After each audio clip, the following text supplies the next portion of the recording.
اللہ اکبر اللہ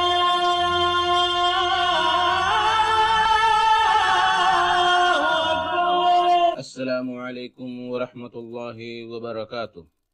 الحمد للہ رب العالمین والصلاة والسلام علی اشرف الانبیاء والمرسلین نبینا محمد وعلی آلہ وصحبہ اجمعین ومن تبعہم بإحسان الی یوم الدین، اما بعد۔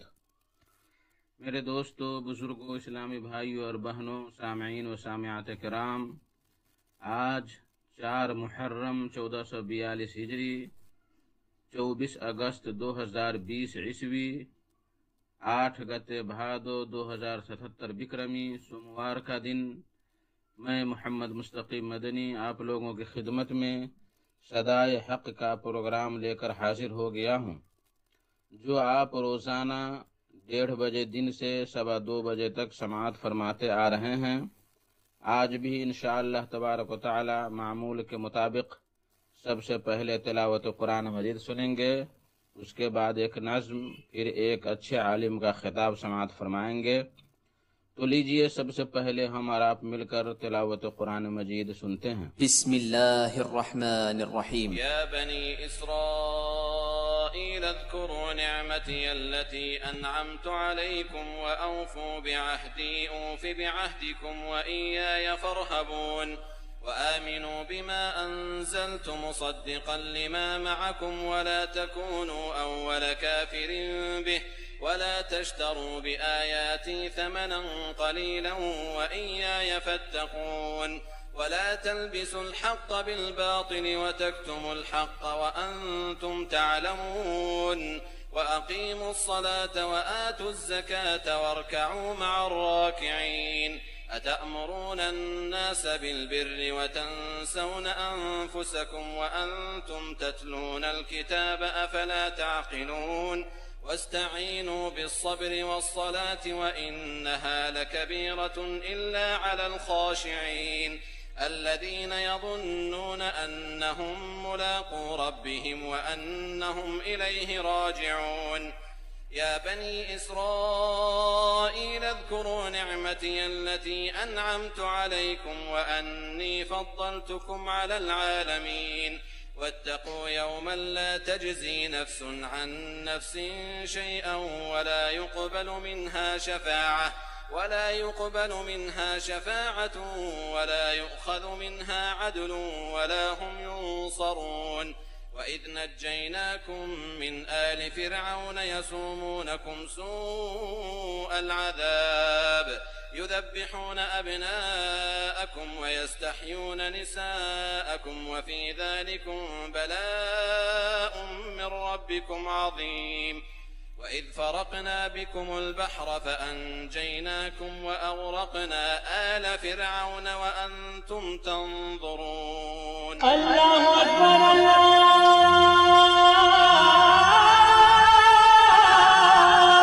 اکبر۔ بعدہ نور الدین ساحل کی آواز میں ایک نظم سماعت فرمائیں۔ نادان کوئی صفات کا بالکل نہیں پتا، وَتُعِزُّ مَن تَشَاءُ وَتُذِلُّ مَن تَشَاءُ وَتُعِزُّ مَن تَشَاءُ وَتُذِلُّ مَن تَشَاءُ اللہ کے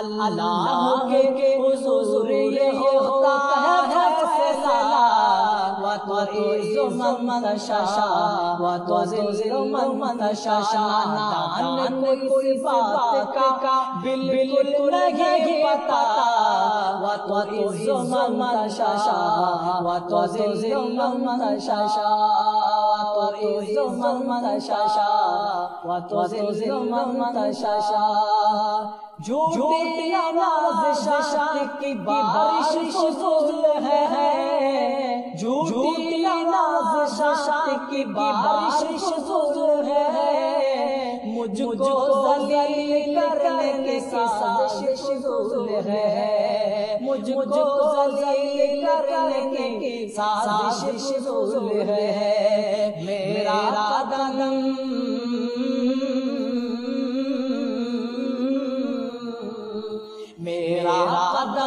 قدم پہ مددگار ہے خدا وتعز من تشاء وتذل من تشاء وتعز من تشاء وتذل من تشاء اللہ کے حضور یہ ہوتا ہے فیصلہ وتعز من تشاء وتذل من تشاء وتعز من تشاء وتذل من تشاء اور بالکل حقیقت پر مبنی جب تم زمین والوں کو نیچا دکھاؤ گے بے داغ صورت کو جو شیشہ دکھاؤ گے جب تم زمین والوں کو نیچا دکھاؤ گے بے داغ صورت کو جو شیشہ دکھاؤ گے بے داغ صورت کو جو شیشہ دکھاؤ گے کیا ہوگا آئے گی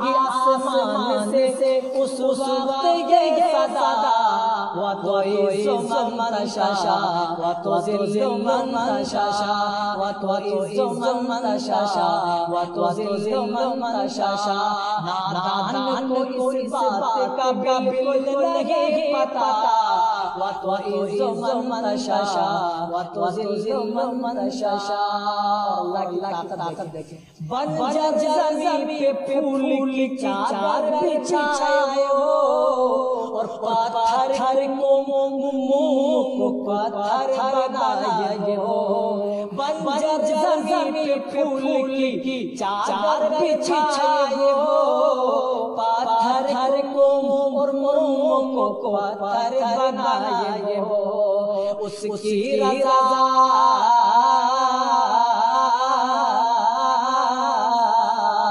اس کی رضا سے بھی بن جاتا ہے دوا وتعز من تشاء وتذل من تشاء وتعز من تشاء وتذل من تشاء اللہ کے حضور یہ ہوتا ہے فیصلہ وتعز من تشاء وتذل من تشاء اور مقتدر دعا کریں کچھ بھی نہیں دوستو ان پڑھ گار ہوں کچھ بھی نہیں دوستو ان پڑھ گار ہوں بے نام بے نشان بے اعتبار ہوں کچھ بھی نہیں دوستو ان پڑھ گار ہوں بے نام بے نشان بے اعتبار ہوں بے نام بے نشان بے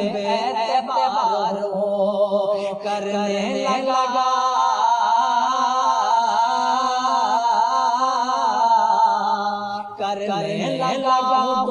صبر بھی کر جمع وتعز من تشاء وتذل من تشاء نادان کو اس بات کا بالکل نہیں پتا وتعز من تشاء وتذل من تشاء اللہ کے حضور یہ ہوتا ہے فیصلہ وتعز من تشاء وتذل من تشاء اللہ اکبر اللہ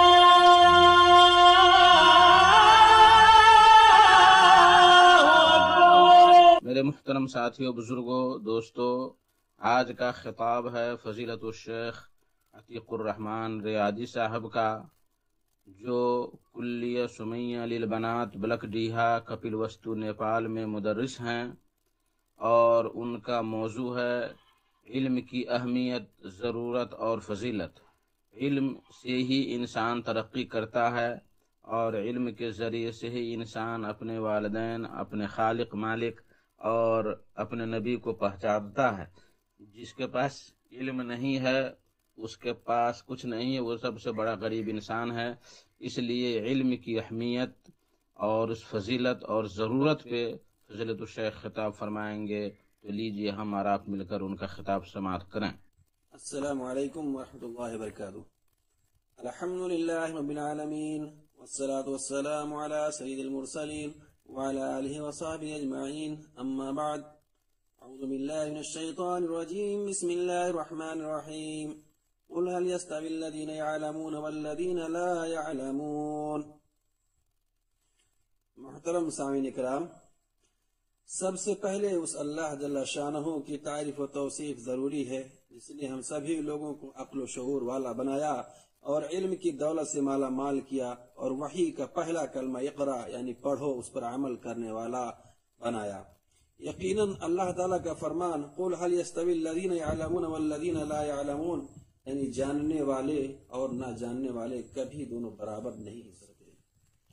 دعا گو ہوں کہ اللہ تعالیٰ ہم سبھی لوگوں کو عالم بعمل بنائے اور قوم ملت کی خدمت کی توفیق عطا فرمائے.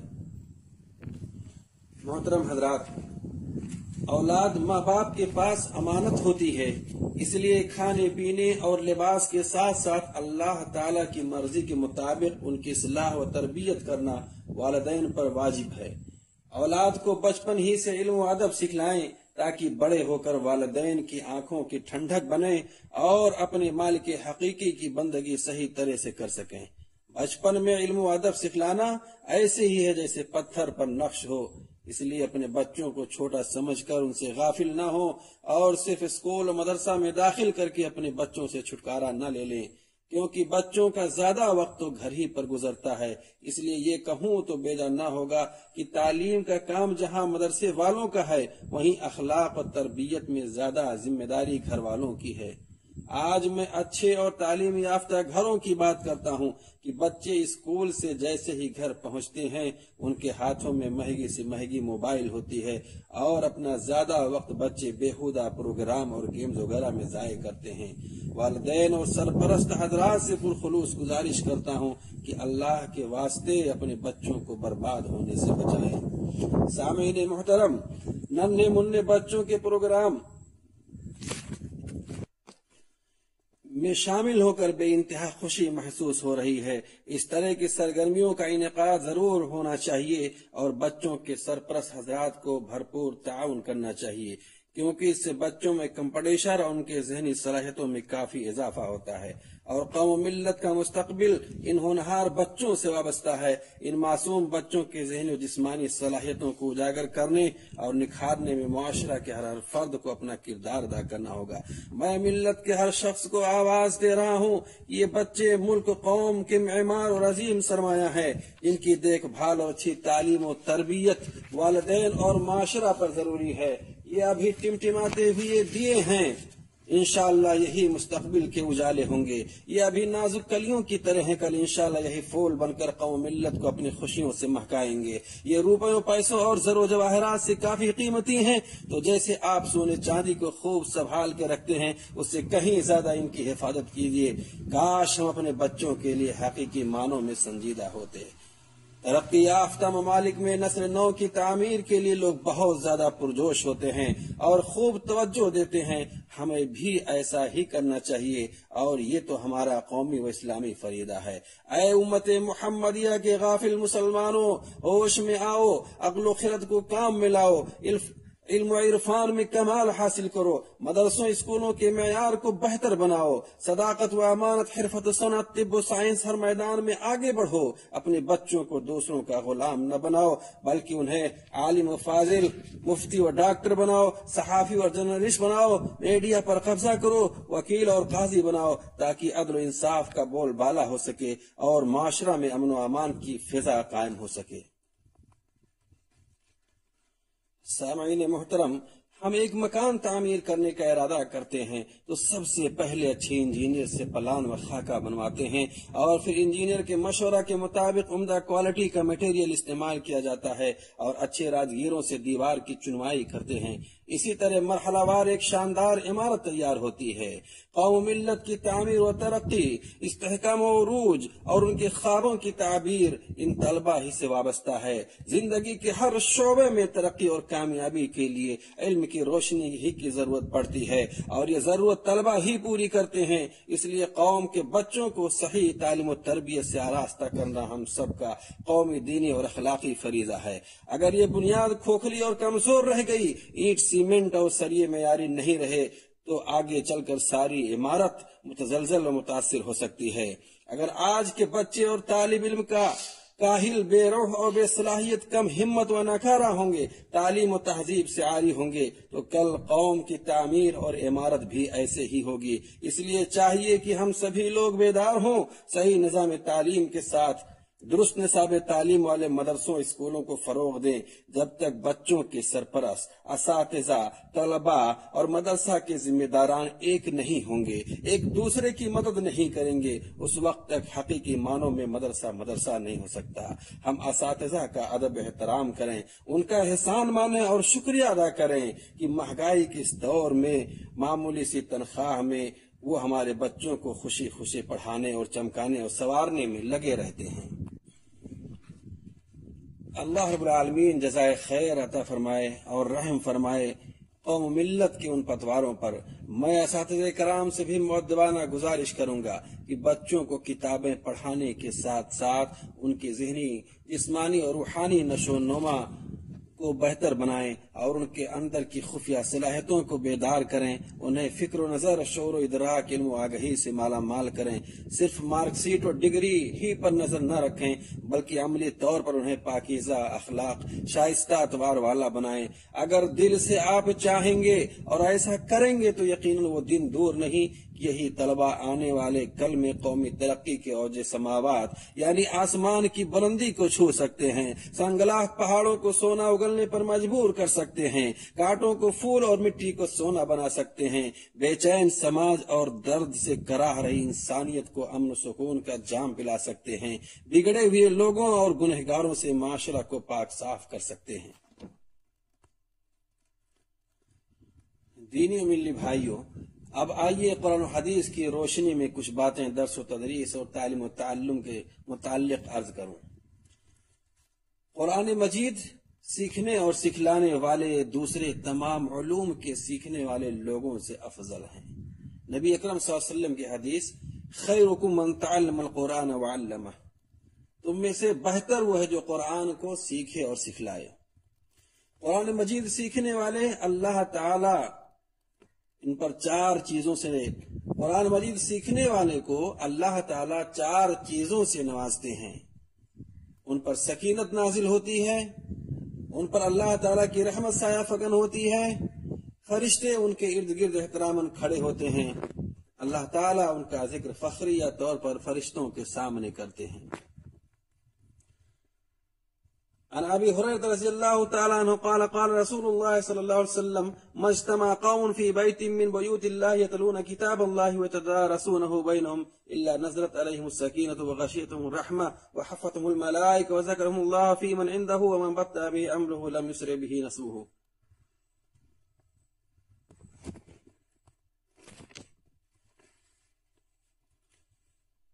حضرت آدم علیہ السلام کو فرشتوں پر فوقیت علم کی وجہ سے حاصل ہوئی، حضرت موسیٰ علیہ السلام کو حضرت خضر علیہ السلام کی جانب ان کی علمی فضیلت کی وجہ سے بھیجا گیا۔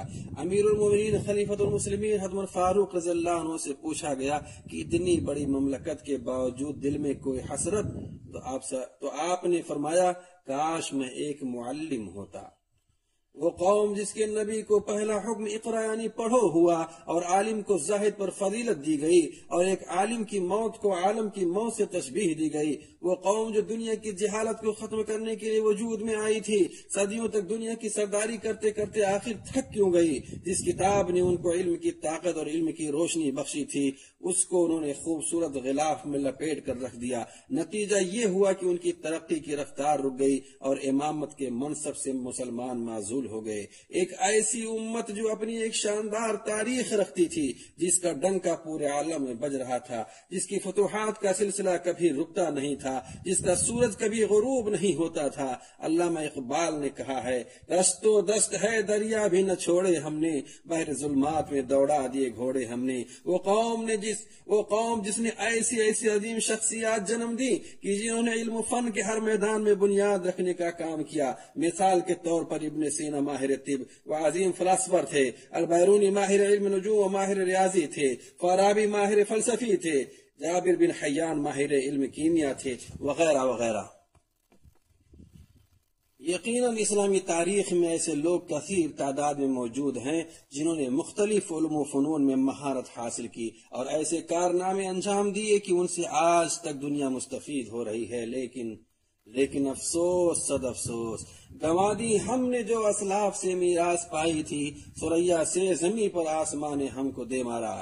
اسلام اپنے ظہور سے لے کر 16ویں صدی عیسوی تک دنیا کی سب سے بڑی طاقت تھی۔ خصوصی طور پر تعلیمی میدان میں مسلمانوں کے کارناموں پر عیسائی دنیا انگشت بدندہ تھی۔ مسلمانوں کے بڑے بڑے تعلیمی مراکز قرطبہ، الحمرا، قاہرہ، سمرقند، بخارا، نیشا پور، شیراز، دلجان، کوفہ، بصرہ، بغداد، دمشق، مکہ، مدینہ، اسکندریہ 16ویں صدی تک آسمان علوم و فنون کے درخشندہ ستارے تھے، لیکن 3 اسباب نے مسلمانوں کی تعلیمی پیش رفت پر روک لگا دی۔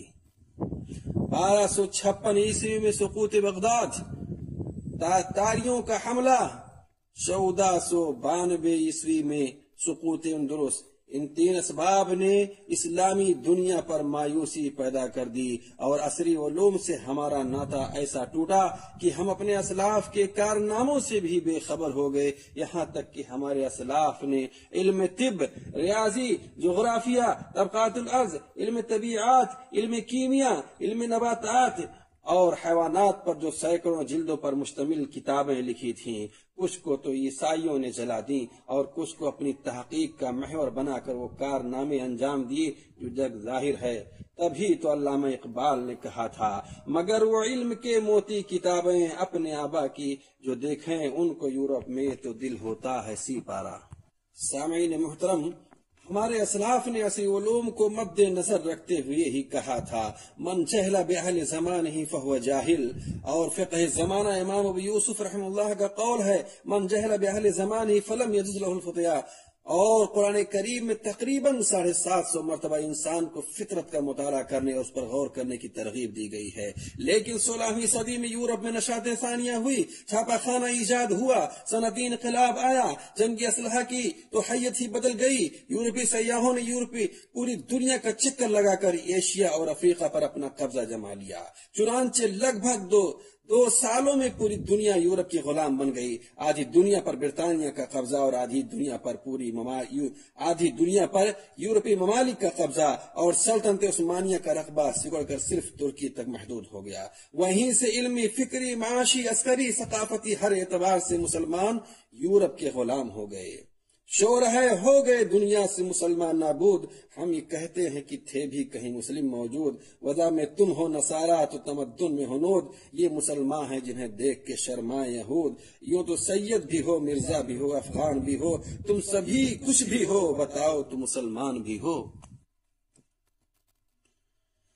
آج ہماری مثال ایسے ہے جیسے کہ مسلسل سائے میں رہنے والے شخص کو دھوپ کی شدت و تمازت کا احساس نہیں ہوتا، مالداری اور خوشحالی میں زندگی گزارنے والے کو فقر و فاقہ، غربت و افلاس کا درد محسوس نہیں ہوتا، آرام دہ گاڑیوں سے سفر کرنے والے کو پیدل اور سائیکل سے چلنے والے کی مشقت محسوس نہیں ہوتی، کنویں میں رہنے والے مینڈک کو سورج کی روشنی کا صحیح اندازہ نہیں ہوتا۔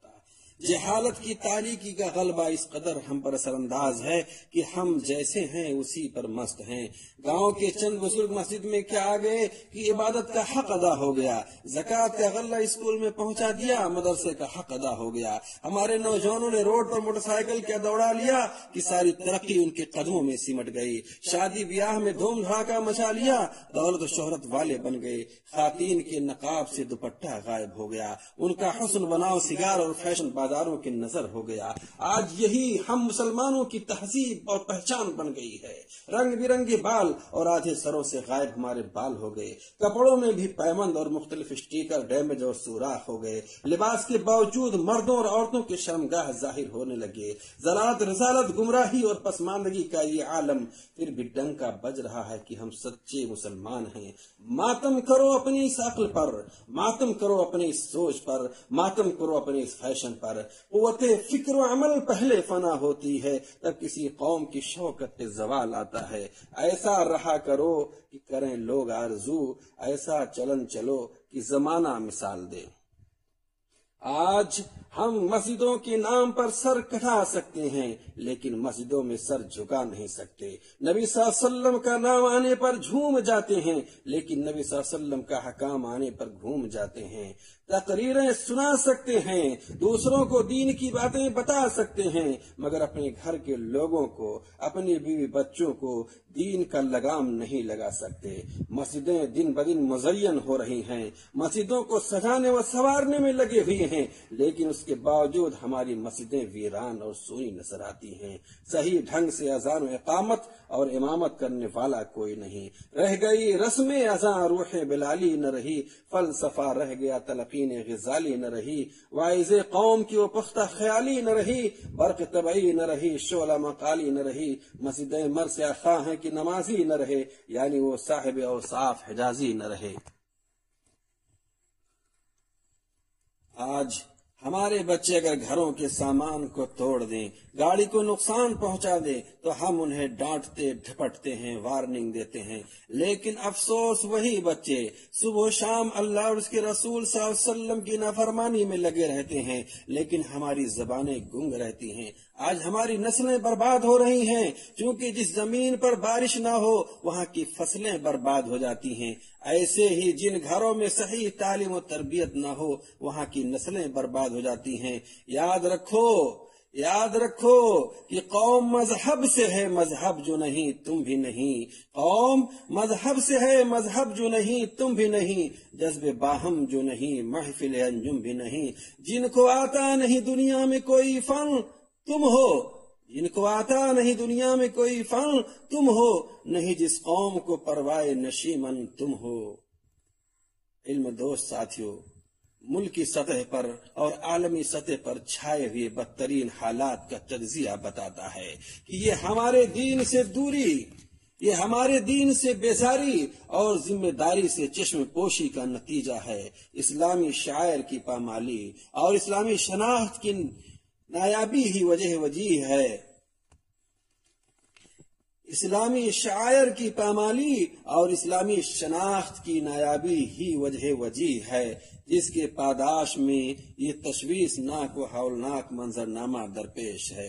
اللہ تجھے کسی طوفان سے آشنا کر دے کہ تیرے بحر کے موجوں میں اضطراب نہیں. سامعین محترم، موجودہ وقت میں دعوت و ارشاد، تعلیم و تربیت کے میدان میں جس ڈھنگ سے کام ہو رہا ہے وہ بہت ہی مایوس کن ہے. آج دایان حق کی ایک بہت بڑی تعداد اپنے قول و فعل اور گفتار و کردار کی وجہ سے دفاعی پوزیشن میں ہے. ان کی دعوت کا اثر بے نتیجہ ثابت ہو رہا ہے. پہلے لوگوں کی زندگی اخلاص الہیت پر مبنی تھی، وہ عقل حلال کے خوگر تھے، اور آج سب کچھ اس کے برعکس ہے. ہم لوگوں کو سچائی کا درس دیتے ہیں لیکن جھوٹ کو ایک فن سمجھتے ہیں، امانت و دیانت کا سبق پڑھاتے ہیں اور خود خیانت کے مرتکب ہیں. مکر و فریب کے حربوں کو استعمال کر کے حلال و حرام کی تمیز کھو بیٹھتے ہیں. آخر یہ سب دین کے نام پر کب تک ہوتا رہے گا؟ آخر یہ سب دین کے نام پر کب تک ہوتا رہے گا؟ آخر مسلمانوں کا ایک خاص طبقہ اپنی ذمہ داریوں کو کب ادا کرے گا؟ نرفع دنیانا بتمزیق دیننا فلا دیننا یبقى ولا ما نرفع دنیانا بتمزیق دیننا فلا دیننا یبقى ولا ما نرفع. ہم دین کا سودا کر کے اپنی دنیا سنوارتے ہیں، پھر ہمیں نہ دین ہی ملتا ہے اور نہ ہی دنیا ساتھ دیتی ہے. اگر موجیں ڈبو دیتی مجھے کچھ غم نہیں ہوتا، اگر موجیں ڈبو دیتی مجھے کچھ غم نہیں ہوتا، کناروں نے ڈبویا ہے مجھے اس بات کا غم ہے. بزرگوں اور نوجوان ساتھیوں، جس طرح بغیر کھیت کی جتائی کی کاشت نہیں ہو سکتی اور بغیر سچائی کے کھیتوں کو سیراب نہیں کیا جا سکتا، بالکل ٹھیک اسی طرح مذہب کا مطالعہ اور اس پر صحیح عمل کیے بغیر اس کے احکام و شعائر اور اوامر و نواہی کے تقاضے کو پورا نہیں کیا جا سکتا.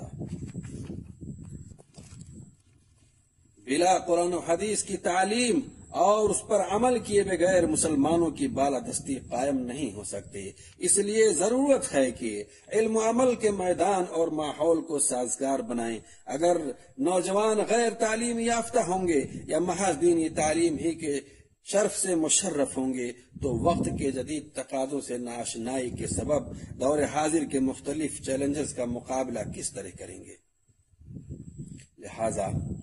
لہذا قوم ملت کی ہمہ گیر ترقی کے لیے دینی اور عصری تعلیم دونوں لازم و ملزوم ہے۔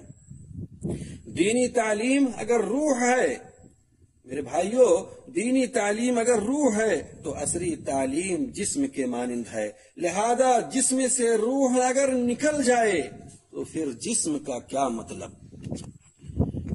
دینی تعلیم اگر روح ہے تو عصری تعلیم جسم کے مانند، لہذا جسم سے روح اگر نکل جائے تو پھر جسم کا کیا مطلب؟ محترم حضرات، غزوہ بدر میں جو لوگ پکڑے گئے تھے ان میں سے کچھ لوگوں کے پاس نبی صلی اللہ علیہ وسلم کو دینے کے لیے کچھ نہیں تھا، تو نبی صلی اللہ علیہ وسلم نے ان سے کہا کہ تم لوگ میرے صحابہ کو تعلیم دو پھر چھوڑ دیے جاؤ گے۔ لہذا آج عصری تعلیم سے اعراض کرنا کسی بھی طرح سے درست نہیں ہے۔ ماضی میں مسلمانوں کی ترقی کا یہی راز تھا کہ وہ اپنے دور کے تقاضوں کو سمجھ کر اس عہد میں رائج عصری علوم کو بھی سیکھا کرتے تھے۔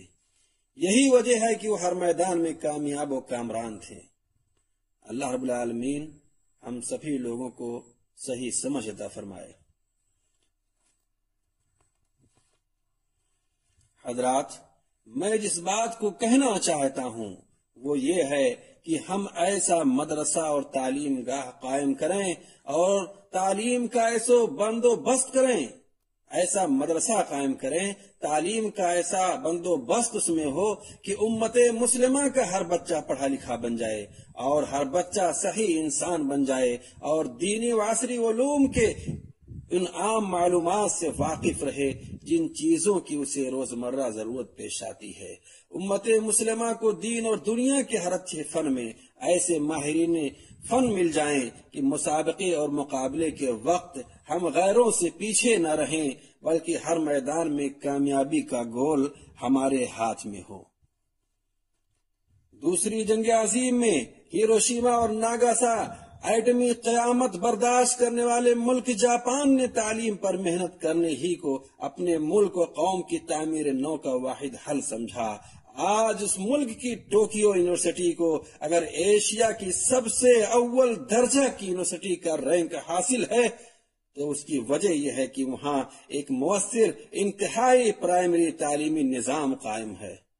اور آج ہمارے یہاں کا تعلیمی اسٹرکچر، ہمارے یہاں کی ابتدائی تعلیم کا بندوبست جگ ظاہر ہے، اچھی طریقے سے جانتے ہیں۔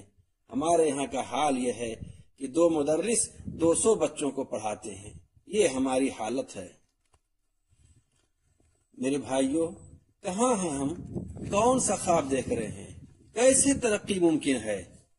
آپ یقین کریں میرے عزیز اور محترم، جہاں ایک لازوال دولت ہے، آپ سنیں، علم جہاں ایک لازوال دولت ہے وہیں ایک بے مثال طاقت ہے۔ علم ہی سے برا بھلا جانا اور اللہ تعالی کو پہچانا۔ علم ہی سب ہنر سکھاتا ہے، علم ہی آدمی بناتا ہے، علم ہی سے عزت اور آدمی میں ہمت ہے۔ ہر طرف اڑ رہے ہیں طیارے، بنے ہیں علم سے یہ سارے، علم کی دھن جسے لگی ہی نہیں، سچ تو یہ ہے وہ آدمی ہی نہیں۔ یہ تڑپ و دعا ہو ہر دل میں، علم کی روشنی ہو ہر گھر میں۔ محترم دینی ملی بھائیوں، دوستوں اور بزرگوں، علم سے محرومی بہت بڑی محرومی ہے، مگر علم کے ہوتے ہوئے علم کی بہار سے محرومی اس سے بھی بڑی محرومی ہے۔ علم بغیر عمل کے وبال ہے اور عمل بغیر علم کے گمراہی۔ عالم بے عمل کی مثال ایسی ہے جیسے اندھے نے چراغ اٹھا رکھا ہو، اور عمل بغیر علم کے سقیم بیمار، اور علم بغیر عمل کے عقیم بانجھ یعنی بیکار ہے۔ اگر عالم دین نے مادیت کو اپنا لیا تو اس نے حاصل شدہ علم رائگاں کیا، اور جو شخص علم کا چرچا کرے اور تقوی کا خیال نہ رکھے وہ دین سے دور ہو کر رسوا ہو جاتا ہے۔ جس علم سے دل میں ہمدردی، سوز، رقت، رنگینی و تابانی پیدا نہ ہوئی اس کا مطالعہ بیکار ہے۔ محترم حضرات، یہ عارضی زندگی در حقیقت آپ کے علم و اخلاق کا امتحان ہے، اور اس امتحان کا سب سے بڑا میدان آپ کا اپنا گھر اور خاندان ہے۔ علم سے دلوں کو ایسی زندگی حاصل ہوتی ہے جس طرح مردہ خشک زمین بارش سے زندہ ہو کر لہلہا اٹھتی ہے۔ علم دل کے اندھے پن کو اس طرح دور کرتا ہے جس طرح چاند گھپ اندھیرے کو دور کر دیتا ہے۔ علم حلال و حرام کا نشان ہے، دنیا و آخرت میں روشنی کا ستون، تنہائی میں مونس و ہمدم، خلوت میں ندیم و ہمراز، دشمن کے مقابلے میں ہتھیار اور دوستوں کے درمیان زینت ہے۔ باپ کا بیٹے کے لیے اس سے بڑھ کر کوئی عطیہ نہیں کہ اس کی تعلیم و تربیت اچھی کرے۔ اور روئے زمین پر علماء ان ستاروں کی طرح ہیں جن کے ذریعے بحر و بر سے اندھیروں میں رہنمائی حاصل کی جاتی ہے۔ ستارے غروب ہو جائے تو مسافروں کے بھٹکنے کا اندیشہ ہوتا ہے۔ اس لیے میرے بھائی، علم کا مطالعہ پابندی سے کرنا چاہیے، اور یہ کوشش ہونی چاہیے کہ آدمی ہمیشہ علم میں مشغول رہے۔ اور علم کی عظمت حلم سے ہے، اور حلم علم سے ہے۔ علم کی جستجو جس رنگ میں بھی کی جائے عبادت ہی کی ایک شکل ہے، لیکن افسوس آج تعلیم زیادہ ہے اور علم کم۔ پہلے علم زیادہ تھا اور تعلیم کم۔ وہ گھر جس میں کتابیں نہ ہو وہ اس جسم کے مانند ہے جس میں روح نہ ہو۔ اور یاد رکھیں کہ ادھورا علم خطرے کا موجب ہے، اس لیے علم کے چشمے کا پانی سیر ہو کر پیو۔ سیر ہو کر پینے سے دل و دماغ روشن ہو جاتا ہے۔ علم حاصل کر کے عمل کرنے والے اور پھر آگے پھیلانے والے کو ہی آسمانوں میں عظیم کہہ کر پکارا جائے گا۔ یقیناً علم نور و ہدایت ہے، جبکہ جہالت تاریکی اور گمراہی۔ آج دنیا میں لامحدود علم و فکر ہونے کے باوجود ہماری نسل علم کے ثمرات سے محروم کیوں ہے؟ میرے بھائی، دو ہی باتیں سمجھ میں آتی ہیں، یا تو وہ علم اپنے حقیقی معارف سے محروم ہے، یا علم کے پہنچانے والے اس منصب کے تقاضے کو پورا کرنے سے قاصر رہے ہیں۔ علم عمل کو بلاتا ہے، اور اگر عمل آ جائے تو ٹھیک، وگرنہ علم بھی رخصت ہو جاتا ہے۔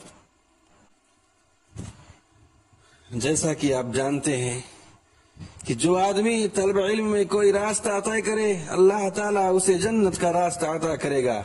فرشتے طالب علم کی رضا کے حصول کے لیے اس کے پاؤں تلے اپنے پر بچھاتے ہیں۔ عالم کے لیے زمین و آسمان کی ہر چیز، یہاں تک کہ پانی میں مچھلیاں بھی مغفرت طلب کرتی ہیں۔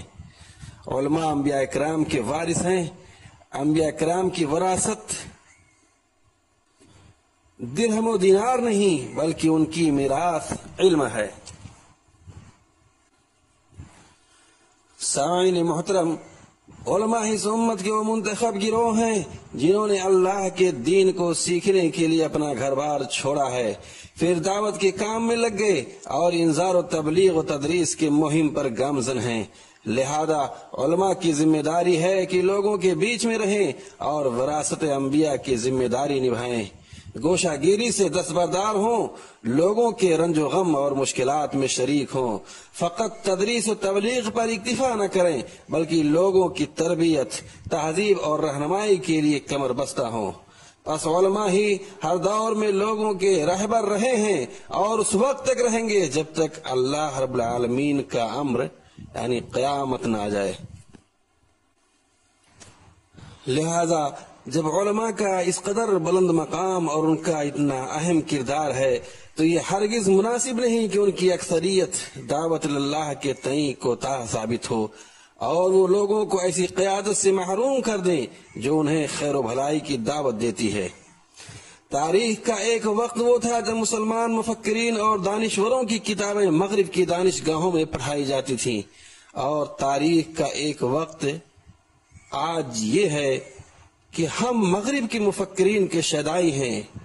ہمارے اساتذہ و طلبہ مغربی مفکرین کے نظریات اور ان کے طریقوں سے حیرت و ہیبت زدہ ہیں۔ میرے بھائیوں، اسلام کو اگر دنیا پر دوبارہ غالب آنا ہے اور یقیناً آنا ہے تو ہمیں صداقت اور تقوی کے ساتھ ساتھ علمی فضیلت و فوقیت بھی پیدا کر کے دکھانی ہوگی۔ اس کے بغیر غلبہ اسلام کی بات صرف ایک خیالی پلاؤ کے سوا کچھ نہیں۔ اب کے چمن میں اور بھی ویرانیاں بڑھیں، پچھلی خزاں میں اتنے شجر بے ثمر نہ تھے۔ اب کے چمن میں اور بھی ویرانیاں بڑھیں، پچھلی خزاں میں اتنے شجر بے ثمر نہ تھے۔ انمول جو انسان تھا وہ کوڑی میں بکا ہے، دنیا میں بہت ایسے بھی بازار ملے ہیں۔ اور بلبل چمن میں کس کی ہے یہ بد شرابیاں، بلبل چمن میں کس کی ہے یہ بد شرابیاں، ٹوٹی پڑی ہیں غنچوں کی ساری رکابیاں۔ خشک پتے آنکھ میں چبھتے ہیں کانٹوں کی طرح، دشت میں پھرنا الگ ہے باغبانی اور ہے۔ جو شخص کلام سے واز کرتا ہے اس کا تیر ضائع ہو جاتا ہے، اور جو شخص عمل سے واز کرتا ہے اس کا تیر ہدف کو پہنچتا ہے۔